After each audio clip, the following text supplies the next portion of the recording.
मैं जुगल आर्य future vision coaching classes में आप सभी का मैं हार्दिक स्वागत करता हूं। हमारे जो चैप्टर चल रहे हैं वो भौतिक विज्ञान या फिजिक्स के चल रहे हैं। फिजिक्स का अध्याय 4 चल रहा है। अध्याय 4 में कुछ महत्वपूर्ण प्रश्न हमने कवर कर लिए हैं, भौतिकी के हैं, हिंदी मीडियम एनसीईआरटी पैटर्न से हम कर रहे हैं। इकाई हमारी 3 चल रही है, 2 इकाई हमने कंप्लीट कर ली है। यदि वो इकाई के वीडियो देखने हैं तो यूट्यूब पर हमारे चैनल जुगल आर्य को सर्च करें और प्लेलिस्ट में जाकर वो सारे के सारे वीडियो आप देख सकते हैं। यदि आपको किसी भी प्रकार का डाउट है तो हमें कमेंट्स कर बता सकते हैं। तो मैं आपके सामने ये प्रश्न लेकर आ रहा हूँ, जो प्रश्न नंबर 7वां है, अध्याय 4 का है और भौतिक विज्ञान का है, कक्षा 12वीं का। पहले के 6 प्रश्न हमने कवर कर लिए हैं। वो 6 प्रश्न आपको प्लेलिस्ट में मिलेंगे या इस वीडियो की डिस्क्रिप्शन में हम उन प्रश्नों की डिस्क्रिप्शन या साइट हम दे देंगे, जो कि आप सभी देख सकते हैं। मैं प्रश्न आपके सम्मुख रखता हूँ। चुंबकीय क्षेत्र में गतिमान आवेश पर कार्य करने वाले बल चुंबकीय लॉरेंज बल, यानी कि चुंबकीय क्षेत्र जब गतिमान रहता है उसमें वेग रहता है, तो उसमें चुंबकीय क्षेत्र में लगने वाला बल जो लॉरेंज बल, जिसको हम एफ से दर्शाते हैं, उसके लिए व्यंजक ज्ञात करना है। या लॉरेंज बल को परिभाषित कीजिए, तो इसकी परिभाषा भी हम इसमें पढ़ने वाले हैं। सिद्ध कीजिए कि एफ बराबर के जहाँ नियतांक माना गया है q v B sine theta, यानी क्यू आवेश, वी वेग और बी चुंबकीय क्षेत्र और साइन थीटा इसमें वी और बी चुंबकीय क्षेत्र के मध्य में बनने वाला कोण। तो अब इसके हम सिद्ध करते हैं, तो उससे पहले हम लॉरेंज बल की परिभाषा लिख लेते हैं इसकी।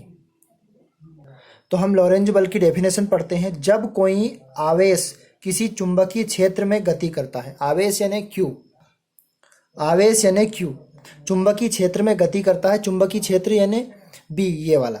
जब कोई आवेश किसी चुंबकीय क्षेत्र में गति करता है तो उस पर एक बल कार्य करता है, उसको चुंबकीय लॉरेंज बल या लॉरेंज बल कहते हैं। इसे एफ से हम डिनोट करते हैं, एफ से दर्शाते हैं। तो ये तो हो गया इसकी डेफिनेशन। अब चुंबकीय क्षेत्र में जो गतिमान आवेश पर कार्य करने वाला बल निम्न कारकों पर निर्भर करता है। तो मैं एक लाइन लिख देता हूं यहाँ पर। चुंबकीय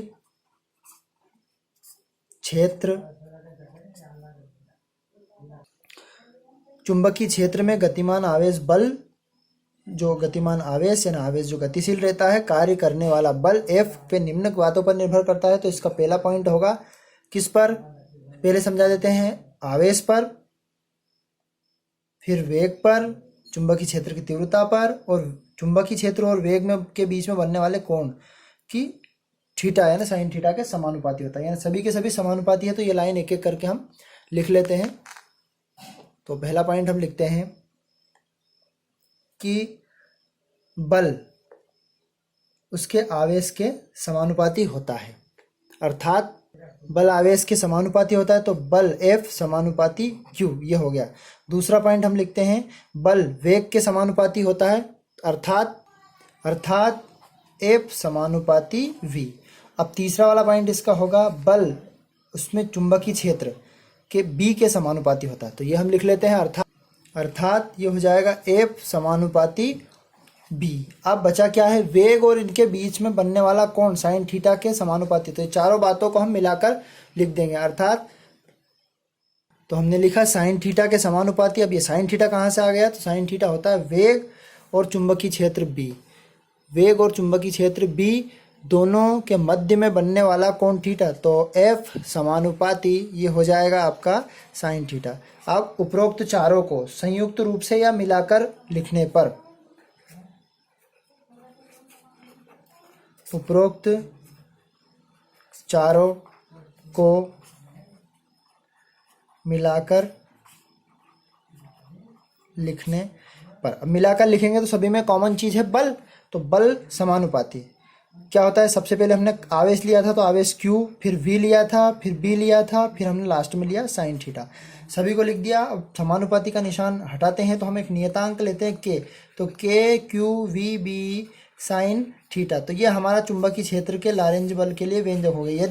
यदि एक परिस्थिति में या इसको हम K बराबर 1 रखते हैं तो इसका मान बनता है F बराबर K हट जाएगा तो Q V B sine theta. तो हम अतः करके लिख देंगे, अतः यही चुंबकीय लॉरेंज बल के लिए व्यंजक है, दैट इज प्रूव्ड।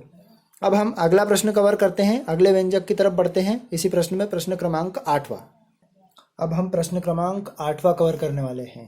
तो प्रश्न क्रमांक 8वां है हमारा, वृत्तीय गति से आप क्या समझते हैं, यानी कि तो वृत्ताकार मार्ग पर जो गति करती है कौन सा कण, उससे आप उसकी परिभाषा हमें बतानी है। एक समान चुंबकीय क्षेत्र यानी सभी का चुंबकीय क्षेत्र बी रहेगा में आवेशित कण की गति के लिए व्यंजक की स्थापना कीजिए, अथवा सिद्ध कीजिए कि वृत्तीय मार्ग की त्रिज्या यानी कि आर कण के संवेग के समानुपाती होती है, पी के समानुपाती होती है। तो अब हम डेफिनेशन इसकी लिखते हैं, किसकी, वृत्तीय गति की। तो वृत्तीय गति की हम परिभाषा लिख लेते हैं, समझ लेते हैं, उसके बाद हम इस व्यंजक को आगे हल करते हैं। तो हमने इसके डायग्राम के अनुसार इसका डायग्राम बनाते हैं, एक वृत्ताकार बनाते हैं। जब एक धनावेशित एक समान चुंबकीय क्षेत्र के लंबवत गति करता है, एक कण की बात है ना। जब एक आवेशित कण, यहाँ पर छूट गया है, जब एक आवेशित कण एक समान चुंबकीय क्षेत्र के लंबवत गति करता है यानी 90 डिग्री पर, तो उस कण की गति को वृत्तीय गति कहते हैं। अब इसका डायग्राम से समझते हैं इसको। मान लो एक समान चुंबकीय क्षेत्र हम इसमें मान लेते हैं, मान लो ये हम एक चुंबकीय क्षेत्र बना लेते हैं, इसमें सभी जगह पे समान है ये चुंबकीय क्षेत्र। मान लो हमने इसका ये चुंबकीय क्षेत्र बी मान लिया, यानी कोई सा भी कण है ये, मान लो इस क्षेत्र में मान लो ये कण छोटे छोटे ये कण घूम रहा है ये। अब ये वृत्तीय मार्ग पर गति करते हैं, यानी कि एक वृत्त बनाते हैं इसके अंदर,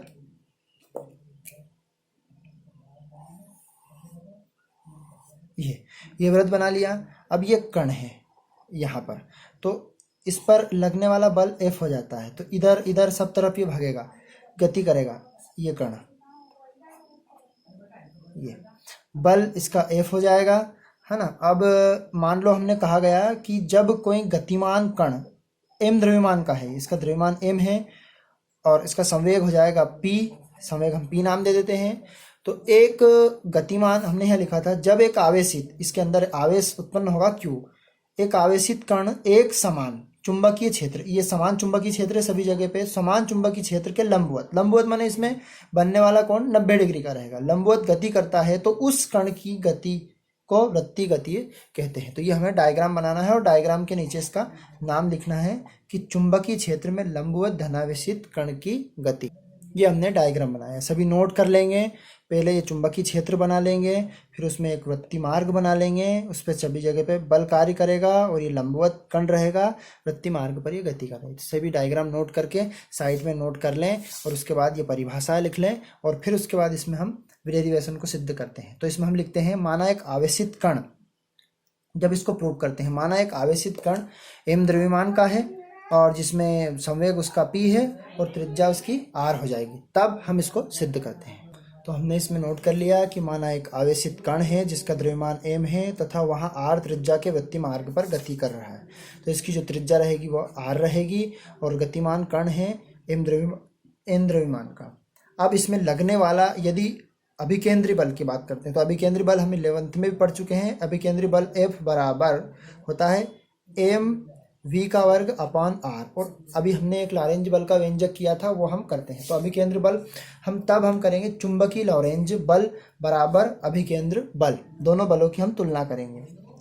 चुंबकीय लॉरेंज बल बराबर अभिकेंद्र बल। तो चुंबकीय लॉरेंज बल हम क्या जानते हैं, हम जानते हैं कि Q V B और साइन थीटा। तो यहाँ यदि हम साइन थीटा लिखते हैं बराबर m v का वर्ग अपॉन r। अब हमें ध्यान रखना है कि ये लंबवत गति कर रहा है, और लंबवत गति कर रहा है मतलब 90 डिग्री, यानी कि हम चूंकि करके लिख देंगे इसको साइन 90 डिग्री इक्वल होता है 1, तो थीटा की जगह पर 90 रखा तो पूरा का पूरा मान हो जाएगा 1। तो हमारा बचेगा क्या, Q V B बराबर m v का वर्ग अपॉन r। अब हम मान निकाल लेते, अब हम इसमें r का मान निकालते हैं। तो r का मान क्या निकलेगा, इसमें r को बराबर के उधर ले जाएंगे, क्रॉस गुणा करेंगे तो ये यहाँ चला जाएगा ऊपर और ये पूरा का पूरा मान इधर आ जाएगा। तो ये हो जाएगा r बराबर m v का वर्ग अपॉन r, फिर हो जाएगा q, r का मान निकाल लिया तो r हमने यहाँ से हट जाएगा, ये माफ़ करना गलत है, q v b, तो एक v से v का वर्ग से एक v कट जाएगा, तो ये हो जाएगा r बराबर m v upon q b। अब हम जानते हैं कि द्रव्यमान और वेग का गुणनफल को हम कहते हैं संवेग, यानी p बराबर mv, यानी कि द्रव्यमान और संवेग को हम p से दर्शाते हैं। द्रव्यमान और वेग के गुणनफल को संवेग कहा जाता है। तो p बराबर हम लिख देंगे इसको कि p mv की जगह पे, और ये लिख देंगे qvb। इसको हम कांस्टेंट राशि यदि मान लेते हैं, यानी कि नियत राशि मान लेते हैं, तो ये हो जाएगा हमारा बराबर, कुछ भी नियत मान लेते हैं तो ये समानुपाती के बराबर हो जाएगा, मतलब r समानुपाती p। अब हमने ऐसा लिख देंगे यहाँ पर qb बराबर नियतांक। जब नियतांक को हटाते हैं तो समानुपाती का निशान लगा देते हैं हम। तो ये लिख दिया।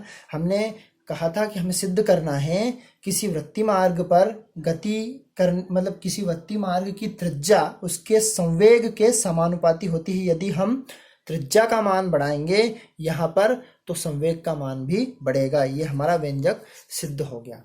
अब हमने इस वीडियो में 2 प्रश्न कवर किए हैं, प्रश्न नंबर 7 और प्रश्न नंबर 8। आप यदि हमारे चैनल पर नए हैं तो सब्सक्राइब कर दें, बेल आइकन को दबाएं ताकि आपको नए वीडियो की अपडेट मिलती रहे। हमारा वीडियो यदि आपको पसंद आता है तो ज़्यादा से ज़्यादा लाइक, सब्सक्राइब और शेयर अवश्य करें। एक लाइक से हमें मोटिवेशन मिलता है। धन्यवाद साथियों, ऐसे ही वीडियो देखते रहें। हम आपके लिए वीडियो नए नए प्रोवाइड करते रहेंगे, बनाते रहेंगे। अब हम बहुत जल्द अगले वीडियो को लेकर आ रहे हैं आपके सम्मुख। धन्यवाद। शेयर अवश्य कर दें हमारे इस वीडियो को।